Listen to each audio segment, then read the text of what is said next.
you doing? I'm Andrew Fusco. What I was doing here just now, reading a little Socratic logic. Great stuff. We have an issue. We got to talk about it. Not a lot of people today know how to argue. So here, in this short documentary, I will go step by step on how to argue.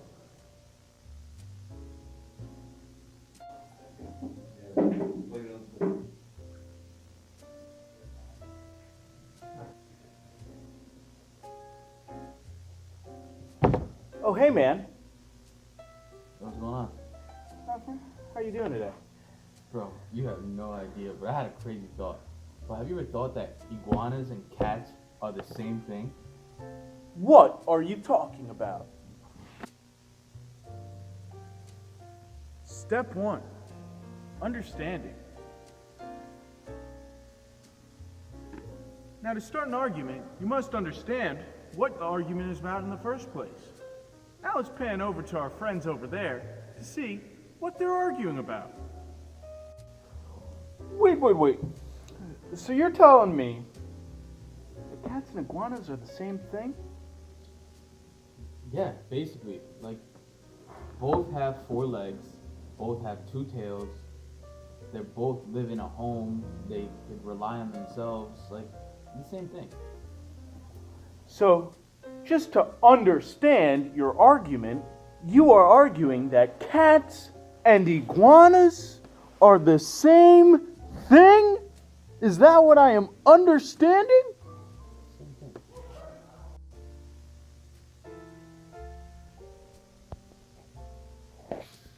Step 2, classifying your terms. Now, when arguing, a lot of people like to use big words and lofty terms. And that sometimes can make things unclear or uneasy to understand exactly what you're arguing about. So, the second step to a good argument is clarifying your terms. Now let's shoot on back to our friends over there to see what they're arguing about now. So just so we're clear, this whole cat and iguana thing that you're trying to push across to me, can you define for me what exactly you mean by cat and iguana? Okay. So, cat has 4 legs. Yes. Okay.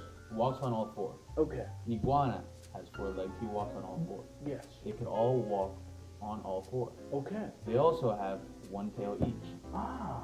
That waves around as they walk around, probably tells if they're happy or not.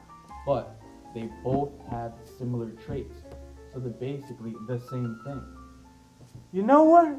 I'm real glad that you've defined your terms for me on exactly what you mean about cat and iguana.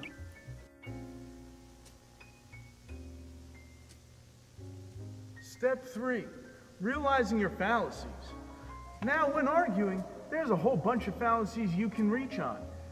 I'll make another video exactly highlighting the exact number of fallacies, but for now, I'll just stick with the basics. The red herring, a fallacy used commonly to throw people off or distract them from the main argument. Ad hominem, an attack on the person instead of the argument itself. Or even the slippery slope, which includes but isn't exclusive to arguments that describe events happening in a very successive manner. Now let's take a skip, hop, and a jump back to our fallacious friends over there and see exactly what fallacies they were using in their argument. Okay, let me hear the argument again. Cats and iguanas are the same. Okay. Okay? They are the best house pets. That's why you want them at your house, because they're so easy to take care of. They're calm. They're just the best animals to have. They give you no problems. You don't have to take them out on walks or anything. Hey, that's a red herring. You're distracting me from the argument at hand. You are being racist. Hey, that's an attack on my character, not my argument itself. That's ad hominem. Now, if we can't make differentiations between cats and iguanas, well, what's next? The world's gonna explode.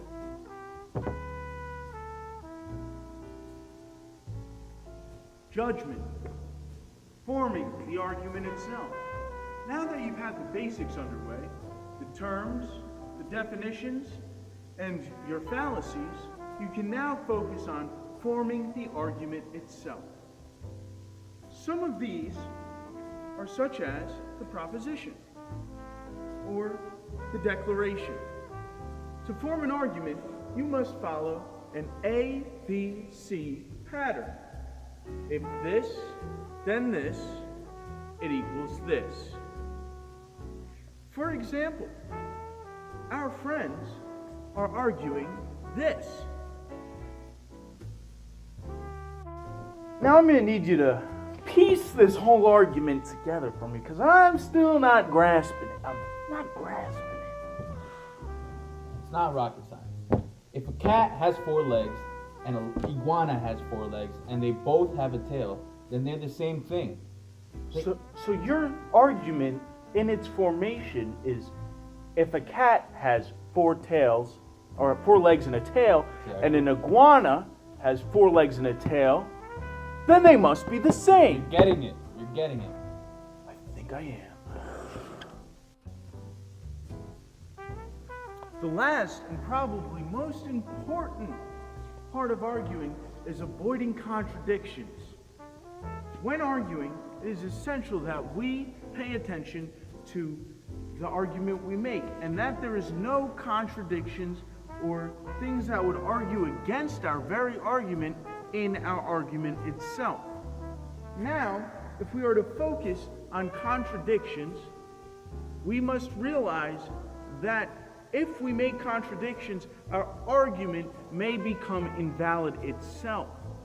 So, it is extremely important to watch out for any contradictions or false statements you may be making.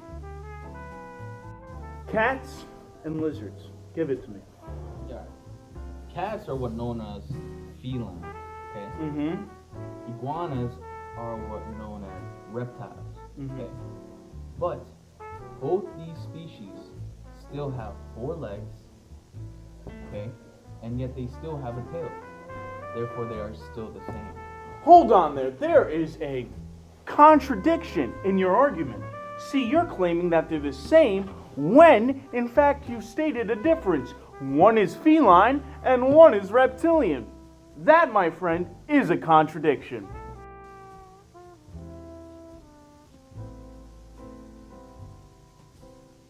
In conclusion, it is important to form a proper argument using the if, then, this pattern, along with avoiding any fallacies or contradictions. Be clear with your terms and your definitions, and stick to the logical side of things. I am Andrew Fusco, and this has been Socratic Logic.